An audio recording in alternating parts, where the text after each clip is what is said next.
Hey there, let's dive into how COVID-19 shook Malaysia's economy. The pandemic hit hard globally, but Malaysia felt a particular sting. In 2020, Malaysia's GDP contracted by 5.6%. To put this in perspective, the last time the economy faced such a downturn was during the 1998 Asian financial crisis. Back then, the contraction was 7.4%, not far off. But this time, the causes were very different. COVID-19 brought sudden and widespread disruptions. Tourism, a major revenue stream for Malaysia, came to a screeching halt. International travel restrictions and local lockdowns meant hotels, airlines, and attractions saw near-zero activity. The hospitality industry faced massive layoffs and closures. Retail wasn't spared either. With consumers staying home, physical stores experienced a drastic drop in foot traffic. Many small businesses struggled to survive, leading to a wave of bankruptcies. But it wasn't all doom and gloom. Some sectors, like technology and healthcare, actually saw growth. The surge in demand for digital services was a silver lining. E-commerce, remote working solutions, and online entertainment boomed. Healthcare, of course, became a focal point. Investments poured into medical supplies, vaccine distribution, and telemedicine services. In summary, Malaysia's economy faced a severe downturn in 2020 due to COVID-19, with a 5.6% GDP contraction comparable to the 1998 Asian financial crisis. Key industries like tourism, hospitality, and retail were disrupted, but tech and healthcare offered glimmers of hope. Understanding these impacts helps us navigate the path to recovery. Malaysia's economy took a hit, big time, thanks to COVID-19. Let's unpack what happened and delve into the specifics. The pandemic led to mass layoffs, hitting tourism, retail, and hospitality the hardest. These sectors saw unprecedented declines. Many families saw their incomes slashed, some by more than half, leading to financial distress. Low-income households struggled to afford basics like food and rent, making daily life a challenge. Working from home, parents had to juggle jobs and childcare, a real balancing act that tested their limits. While government aid like wage subsidies helped, financial instability was still rampant, affecting many. SMEs weren't spared either. Over 34% saw sales plummet by 20%, forcing some to shut their doors permanently. The Kuala Lumpur Composite Index took a dive, and the Malaysian ringgit weakened against the US dollar, adding to the woes. Despite government efforts, recovery was slow and the road ahead seems uncertain. COVID-19's economic impact was deep, but Malaysia is resilient and bouncing back, showing signs of recovery. In response to the economic turmoil, the Malaysian government introduced several stimulus packages to mitigate the impact. These measures encompassed cash handouts to struggling families, wage subsidies to help employers retain their staff, loan moratoriums to ease financial pressure on businesses and individuals alike.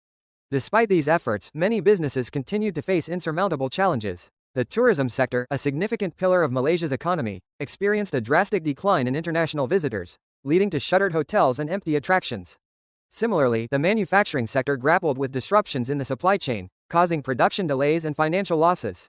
However, amidst the adversity, a new opportunity emerged: the digital economy.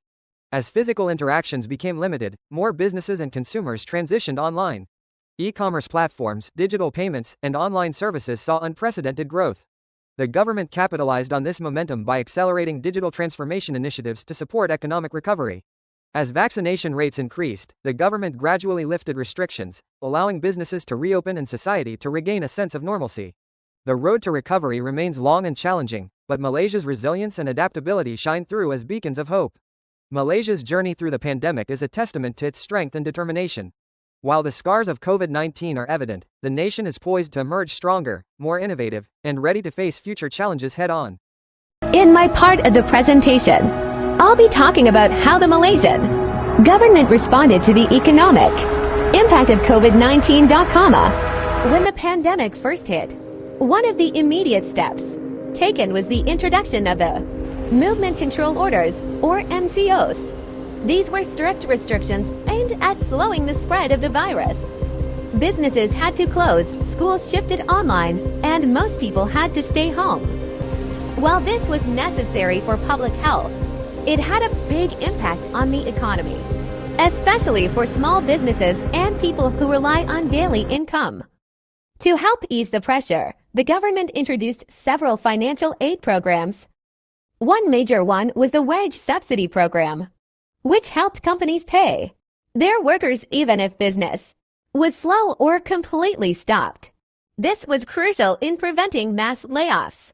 They also allowed payment deferrals on loans, meaning people and businesses could delay their loan payments without facing penalties. In addition, low-interest loans were offered to small and medium-sized enterprises to help them survive the crisis and continue operating. Beyond that, the government launched several stimulus packages like Prihatin, Penjana, and Pemili, which together provided billions of ringgit in assistance. These packages aim to support individuals, protect jobs, and help businesses recover. The goal was to keep the economy moving even during lockdowns. In summary, the government tried to strike a balance between protecting public health and supporting the economy. While the crisis was challenging, these policy responses played a big role in helping Malaysia navigate the early stages of the pandemic. When the pandemic hit, it didn't just spark a health crisis, it turned our daily lives upside down, forcing a dramatic shift in how we live, work, and learn. Suddenly, digital adoption wasn't just an option. It was a necessity. Businesses that never dreamed of going online had to adapt fast. I saw small retailers and big corporations alike jump onto online platforms, not just to sell, but to manage operations and keep customers connected. At the same time, education in Malaysia went through a complete transformation almost overnight. Schools and universities moved classes online with tools like Google Classroom, Zoom, and Microsoft Teams. Sure, it wasn't smooth sailing at first, but this leap opened up exciting new possibilities for digital learning and innovation. Another massive change, the way we work and shop. With lockdowns in place, millions of Malaysians switched to working from home. Businesses had to rethink their strategies, adopting new tools for communication and teamwork. Meanwhile, e-commerce platforms like Shopee, Lazada, and Grab saw huge growth as people turned to online shopping for everything from groceries to gadgets. To keep up with this digital surge, Malaysia ramped up its digital infrastructure.